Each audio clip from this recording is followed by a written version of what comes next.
Jamen for mig, så synes jeg altid, at uddannelse har været vigtigt, fordi jeg er typen, der egentlig gerne vil vokse, uanset hvad jeg laver. Jeg vil gerne se fremgang, om det er fodbold, om det er uden for fodbold.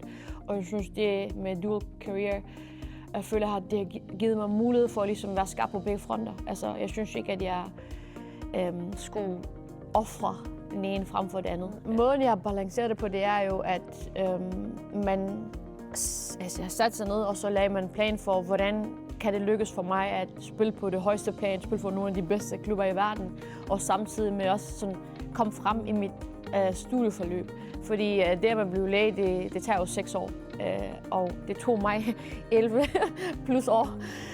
Men det var fint, fordi altså, i stedet for eksempel at tage 2 semestre per år, så tog jeg 1 per år, fordi det er det, der var muligt for mig på det tidspunkt, samtidig med at jeg kunne spille for Man City eller PSG. Jeg har også haft nogle rigtig fine vejledere, især Jens Bundgaard.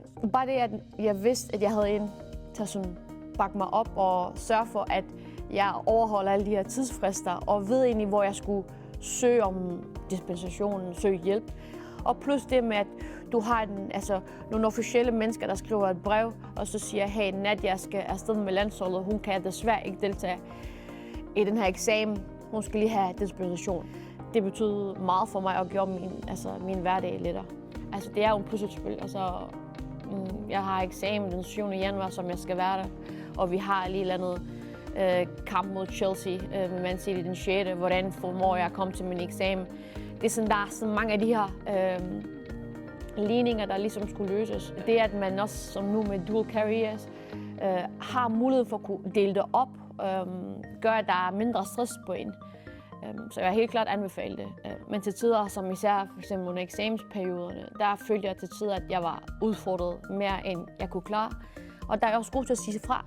Og jeg synes også, det er det, jeg havde mulighed for at kunne sige fra, fordi der var ikke stress på mig i forhold til, at jeg skal kunne være klar til den her eksamen. Jeg ville rigtig gerne, men jeg havde altid sådan en plan B, og der var et sikkerhedsnet omkring mig. Okay, hvis du ikke kan, fordi du havde haft travlt, og du havde været væk med landsholdet, og du ikke har læst op, så ved jeg altid der, at man skal nok få hjælp, ekstra hjælp. Og det synes jeg var utrolig rart. Til tider har jeg så valgt fodbolden fra, og andre gange har jeg valgt så studiet fra, lige afhængig af, hvad der er vigtigst lige i det øjeblik. Så jeg tror, det er utrolig vigtigt, at man mærker efter og siger fra. Altså, det er jo, hvad er det værste, der kan ske?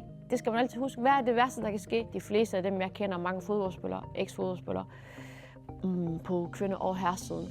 Jeg tror, det der med, at man føler en tomhed efterfølgende, det der med, at man ikke ved, hvad man skal om morgenen, det tror jeg er rigtig, rigtig svært. Og de fleste, de skulle sådan starte på deres rejse nu, når man er midt-30'erne. Jeg føler, at jeg er der, hvor jeg skal være i mit liv. Jeg føler, at alt det arbejde, jeg ligesom har puttet i, tidligere i min karriere, både udenfor, altså på banen og uden for banen, har gjort, at jeg står stærkt, hvor det er egentlig ret stærkt. Altså virkelig solidt. Altså jeg kan vælge, hvad jeg gerne vil, og for hvad jeg gerne vil gå.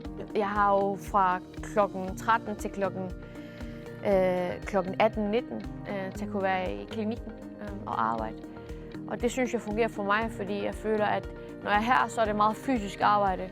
Men efterfølgende, så føler jeg, at jeg egentlig gerne vil udfordres også på det mentale. For mig betyder succes vækst.